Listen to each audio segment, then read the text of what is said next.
Yo, minasan, welcome to the Manga Sensei Show channel, podcast, thing that we do. Whatever you want to call it. Guy talk. We're two guys, Gene, talk about Japan and stuff. Mostly stuff. Yeah, it's pretty all over the place. Pretty bada. Yeah, it's pretty bada. But to start off, John, how was your week? It was pretty good. Pretty eventful week. So basically this week I finally made it to Isle of Dogs. Oh, that's right. And you got to see Dogs with your girlfriend. No, exactly, yeah. So we went to Isle of Dogs together, and basically we really want to watch it because of course it has Japanese stuff in it, but also we like Wes Anderson films. It's true.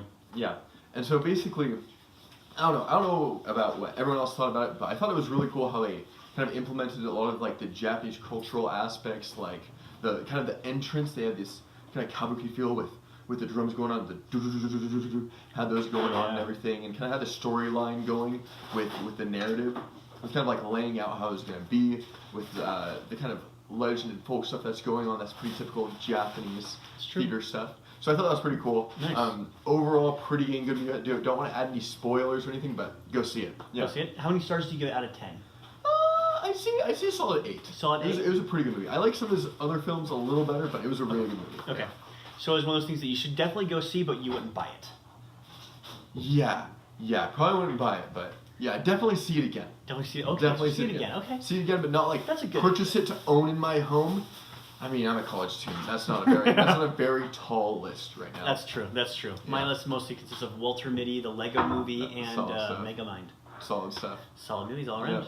Yep. And how's your reading going? Because we know you're reading a book, The Green Earth. So I'm reading that, but also I actually got through a few other books. Did you Went on really? a side tangent. So I basically went through Dr. Jekyll and Mr. Hyde, and I'm That's actually a good one. I have read that one. kind of halfway through The Jungle with Upton Sinclair, which I've been Ooh. trying to get through for quite a long time. However, every time I pick it up, I put it back down. Finally getting into it. Finally getting that done this time. How about you? How's your reading going? My reading went amazing this week. Yeah. I killed it this week. I read 3 books this week. Yeah. I read Simon Sinek's Start With Why. Okay, Simon Sinek is really solid if anyone's into that kind of stuff. Like, Simon Sinek, if you ever like to meet or to chat, I'd love to talk with you. both of us. Both of us. We think you're really cool. Yeah. The Richest Man in Babylon was another book I read this week. Yeah. It's not a long read, but it's a good read. It's like an afternoon sit down, kind of enjoy the book kind of a read. Yeah. And then I read the 22 Immutable Laws of Marketing, which was recommended to me by my wife, which is actually really quite good. Oh, cool. It gave a lot of really good examples. You can kind of see how things work out with time. You get to see in the perspective of President Trump from about 30 years ago. Interesting. Which is interesting back when he was a Democrat. That's interesting. But it was actually good to see him from a business perspective, talking about some of his mistakes and some of his successes. So I really liked it. I didn't read it for him. I read it for the marketing, but it was quite good. Yeah, it was quite good. So I killed it this week for reading. Next week I have a bigger book to read. What do you got going? I'm finally starting on Vanya. Yes, Slaughterhouse 5. So finally starting on Slaughterhouse 5. Get ready for some just good, solid black humor, some laughs, but yet just the most beautiful triumphs. It's a really solid book. Comment if you're reading a book this week. We'd like to hear what you're also reading, and then the week after that I start my Japanese books. Solid. Yeah, So that's always jumping good to dive into into. Sweet. I need to get into it this time around because it's been a little bit. And I'm halfway through Samurai Champloo. You finally got through it. Yes. I'm How do you halfway like through. it? How do you like Halfway it? through. I like it. It's very episodic. Yeah. And each episode kind of sticks within itself, and I like how it connects to other parts. I like the sunflower episode was quite good. That one's really good. That was good. Just like the Mujo-con. The Mujo-con. That's true. Has some good. The Owade. I thought it had more Owade. See, but they go hand in hand a lot of the time. It's true. The transient. How's this? It had some good tsu. There you go. Had great iki and tsu. Good stuff, yeah. You know what that is? Google it, because I'm not explaining it here, because that's the purpose of this podcast, the show today. Today we're talking about, actually before we get to what we're talking about, the tea of the day, John. Do you know what the tea of the day is? Oh, yes. So isn't it mango, wait, is it tangerine or mango? It's mango passion fruit. Okay, mango passion fruit. Again, So with the that's whipped what honey. Should I start drinking that? Yeah. Awesome. I've already got some here. I haven't started drinking it yet, so see how the mango passion fruit is. Ooh. I've made good decisions today. Yeah, isn't that good? It's actually pretty good. It's actually pretty good. Today's topic, we try to go weekly with the kind of the Manga Sensei theme every single week, talking about some of the things that we're doing at Manga Sensei, talk about some of the things that we're doing in our own lives. We want to make this really personal. We want to interact with our audience, everybody out there that's wanting to learn Japanese, learn about Japanese culture. And we've been thinking about things that people experience when they go to Japan, when they deal with learning how to interact and make Japanese friends. Yeah. And we really went to the first part of that, which is how do you approach a Japanese person? Because it's when it's scary. Yeah, terrifying. It's absolutely terrifying. Yeah. Especially the first time you do it. Because you don't want to be that weird creeper guy who's like, hey, dude, would you like to go and be my friend? Because I can only say about that many words. No, exactly. And so, no, seriously though, and if you don't have like kind of like a strategy in mind to kind of like make the situation non-awkward, it really can come off that way. So, but you also don't want to get the paralysis though of like planning too much and then never doing it. No, exactly. I know way yeah. too many people have done that as well. It's true. It's true. Yeah, it's true. So, do you remember your first experience at least trying to like start up a conversation with somebody in Japanese? Do you remember that? Yeah. So basically, I think the first time I started a conversation up in Japanese was probably just, I think, if I'm not mistaken, it was when I first got to Japan for my work experience. And basically, I was going to my first area that I had landed at the airport, and I took a bus over. And so basically, Did you fly right into Sendai, or did you go to so Tokyo it's and then up? one flight in, one flight over, and then it was a bus from Sendai Station on. Okay. Yeah. And so basically, we took but it was a bus to a rural area. But basically, Nice. Well, Sendai's kind of all rural. no, exactly. No, Tohoku, guys, it's the heart of the country, but it is the country, like the boondocks. It's straight up the boonies. I mean, you got like Aomori and then Sendai, and then do you have anything else up there? Yeah, I like? guess there's like Morioka and Kidka. I mean, people know Hiraizumi. People know. Isn't Aizu in? Yeah, Aizu Wakamatsu. Aizu Wakamatsu Yeah. is pretty cool. Yeah, and That's so- still almost Tokyo area though. But honestly, though, no. But It's seriously, Kanto, basically, if you consider it as Tokyo. boondocks, there's a good chance it's freaking Sendai. It's good. But so basically, going over a bus in this area, and basically, like kind of how I talked about it was, I knew a few phrases, knew kind of the basics of Japanese, but not too well. Mhm. And basically, what I did was, hey, I'm not very good at Japanese. Do you mind if I practice my Japanese with you? Like, すいません、ちょっと日本語があんまりわかんないけど、ちょっと練習してもいいですか?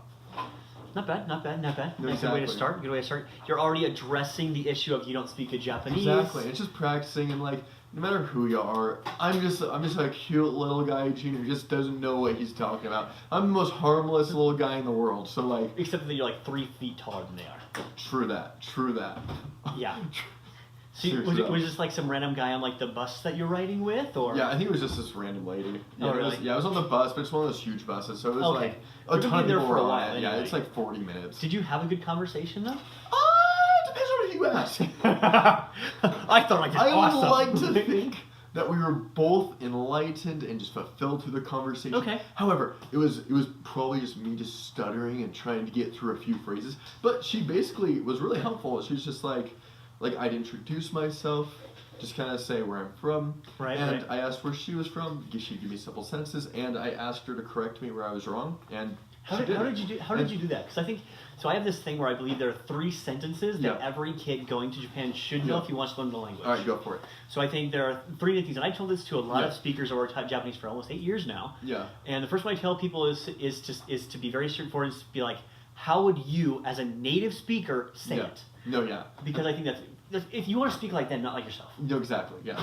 So I have them be like, find a way to say it that works for you, even asking a speaker to write it down for you and memorize it word for word Yeah. to say it. So like I would say it to be like, どうやってネイティブスピーカーとして言うんですか? 僕はアメリカ人から本当になんか日本人のような話せないからちょっと教えてくれないですか? Yeah. And so that's how I would say it now. But just like, Yeah. how do you say it like you?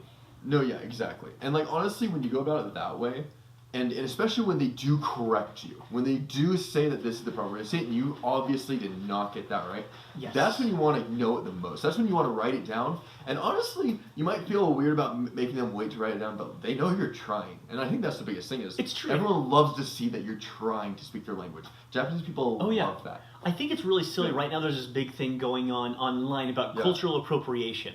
And I think there's a very distinct difference between appropriating somebody's culture and then actually learning and sharing in somebody's culture. I've lived and visited a large portion of Asia. I've lived in Korea, I've lived in Yeah. Japan, I visited Taiwan, I visited Singapore. I've jumped around a little bit in that side of the world, and every single person that I've met, and I've lived there for years, Yeah. there isn't no, how could you wear a hanbok? Why would you dare speak Japanese? No, yeah. Like, okay, don't go there and just be like, and be just disrespectful to their Yeah, exactly. culture. Don't be Logan Paul. Yeah. Please, don't be Logan Paul. my. We can't emphasize that enough. どけお前本当に光も嫌いだし But like, you want to respect their culture, and then you want to learn and actually take part in it. I'm a white guy who has a weird beard, and I talk about Japanese every single day. I'm not appropriating any culture. I'm learning the culture, and I'm trying to share what I know and help you be able to improve it yourself.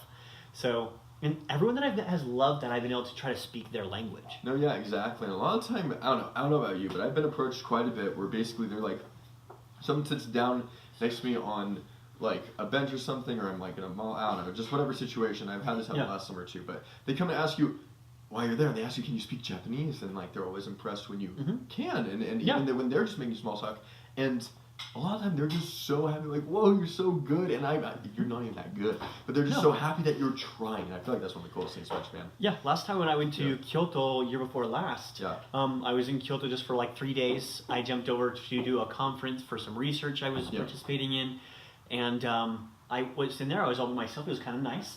I walked onto a bus, I didn't know the station that I was supposed to go to, but I knew it was in the area, and I knew it was a very prominent college. I was going to Doshisha Daigaku, but I didn't know what station it was at, and so I simply just asked the lady who was on the train.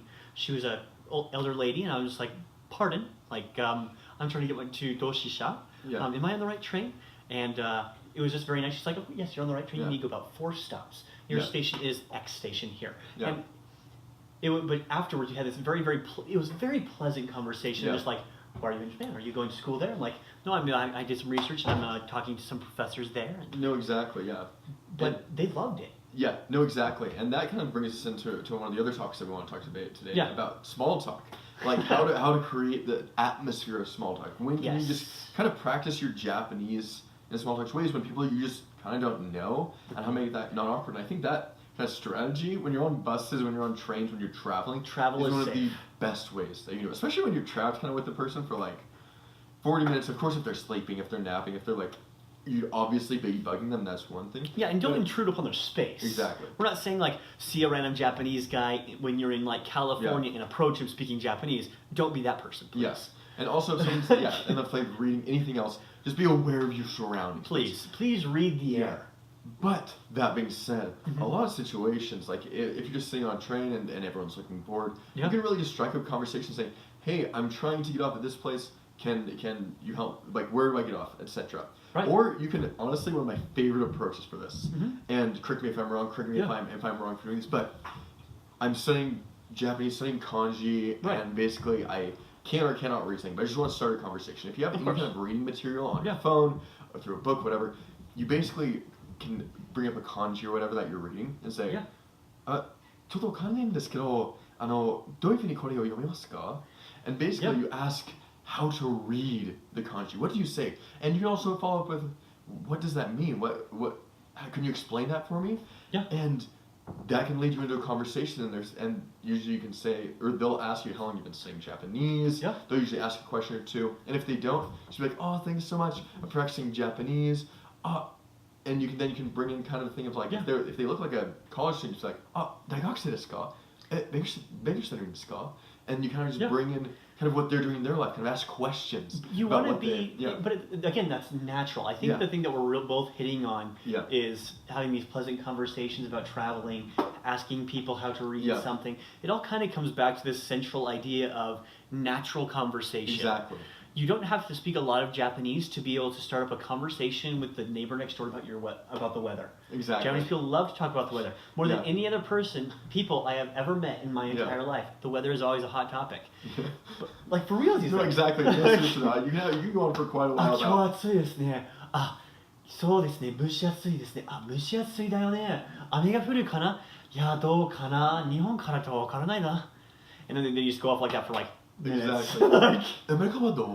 And like they'll just bring up like, it can go on for quite a while. Yeah. But it's all natural conversation. Yeah. You're not bringing up anything weird. You're not talking about anything strange. It's very natural. You're reading a book. How do I read this? Sorry to bother you. Yeah. And honestly, while you're in the conversation, one of the things to be looking forward to is if they look like they're trying to leave, let them leave. Let them leave. But like, as long as you're paying attention to basically if you can enter a conversation, whether it be rude or not, etc. If it looks like you can, and if they look like they don't want to talk to you, just politely end the conversation. Well, thanks so much for talking with me. Have a good day. Sorry for bothering you. And it's totally fine. And I think one thing that is good to notice as well is that don't be afraid to take that jump. Yeah. When I talk about this quite often, is when I first went to Japan, I was very worried about speaking proper Japanese. Yeah.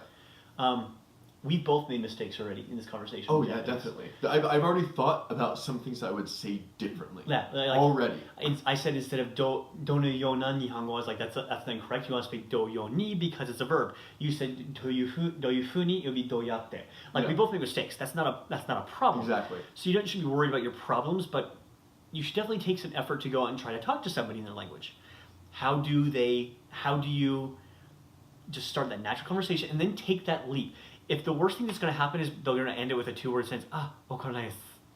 Yeah, no, exactly. Yeah. Like, okay, like, moving on with my life. Exactly. I'm not going to be rude. If they are, they're just being a jerk. No, exactly. There's jerks in every country. No, seriously though. And so yeah, it really is about kind of just like having the courage to take the leap, and like he always says, being willing to make the mistakes. Yeah. Because like, yeah, I mean, we make mistakes, and we've been studying for years and years. Yep.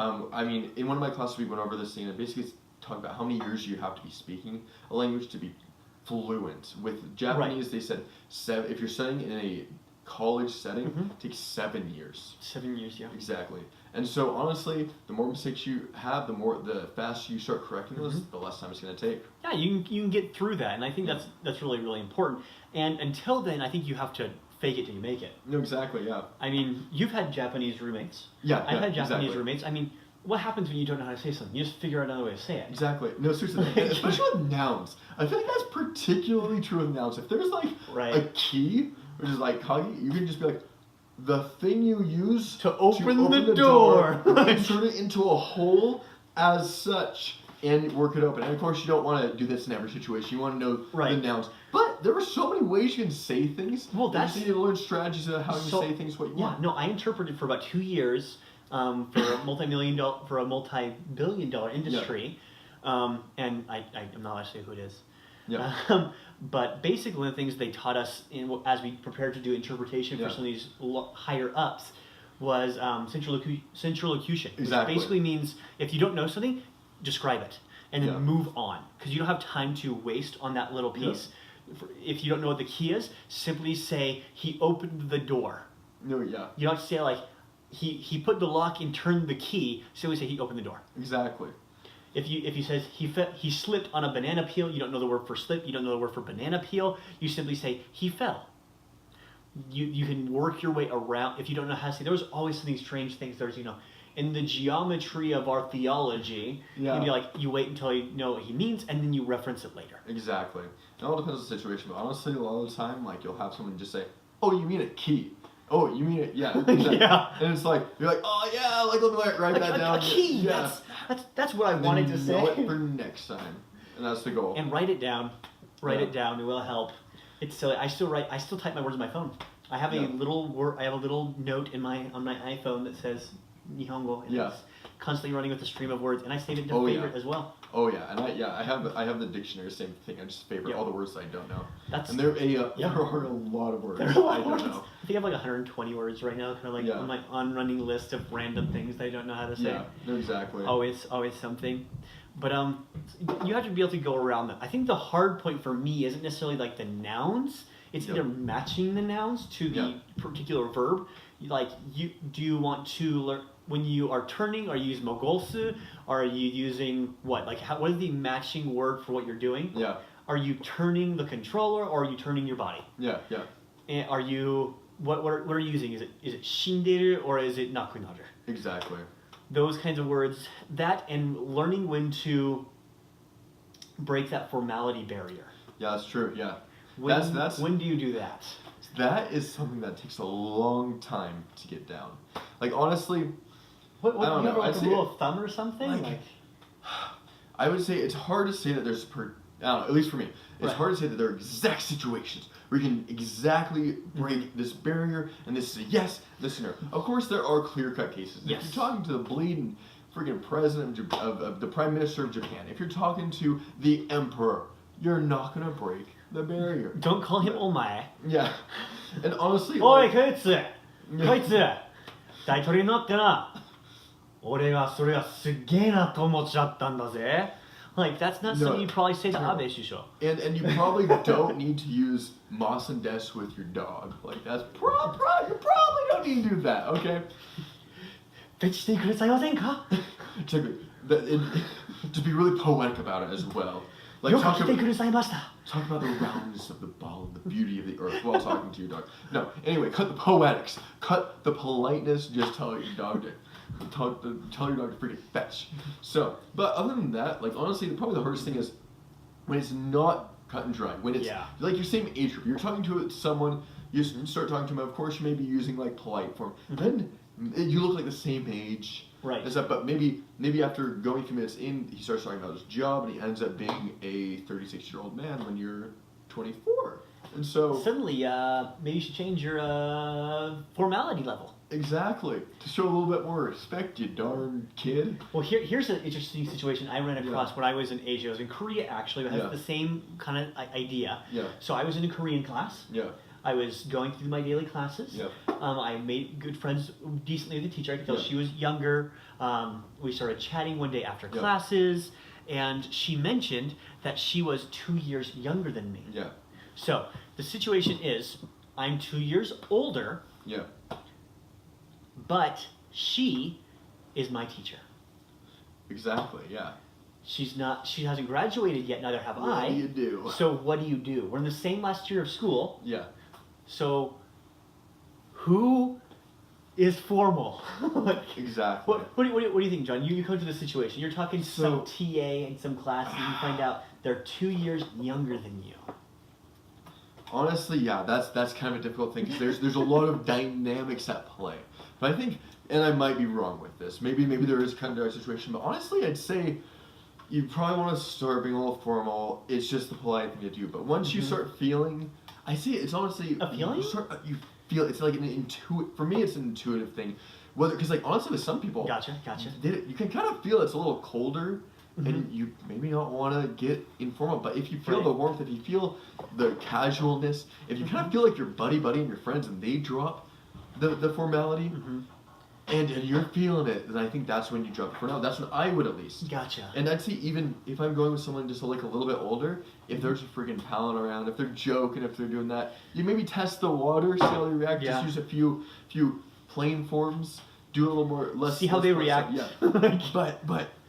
It's more of a feeling than anything else because a lot of people, even some older guys I know, are just so punk. Like they just start joking around. They're at the bars or joking around. They don't want you to be using desu and masu and just being a They want to joke around with you and have fun. They want to feel like when you use the polite forms, you have distance. You're putting distance between yourselves, and that's useful in a lot of places. Right. But not when you're at bars. Not when you're hanging out with people and just chilling. It's true. And that's what you need to feel out. What would you say?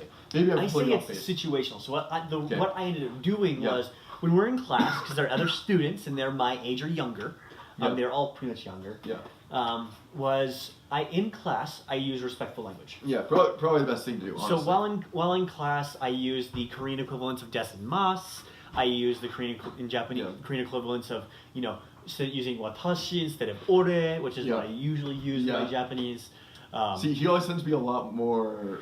I'm a lot more informal. Informal. I actually tend to be a lot more formal, which is just it's true, but it's also your nature. I mean, no, it really is though. Like it's your nature though. You're a little more polite. You're a little more cool than I am. Think about cool guys use a little more proper Japanese. Yeah. You did research on this. Yeah, I did a research project, and it tends to be that way. Yeah, I'm not as cool. Normally as attractive, so I use a little more slang Japanese. My beard's kind of nice. It actually is, yeah. This is almost. I'm jealous. I'm coming up on 2.5 weeks now. So jealous. My job doesn't allow it right now. Yeah. One day. One beautiful day. One day you'll catch up when I have my beard down to here. Yeah, exactly. You have your mountain man beard. That's right. Yeah. My bald head. But no, I think it's situational. So in class I did that, and then I agree. Yeah. After class we became friends. Yeah. So she's actually one of my dear friends. Yeah. 은솔, konnichiwa. 안녕. 자진하고 있어요? 그러면 우리가 이야기하자. Wrong show. Wrong show.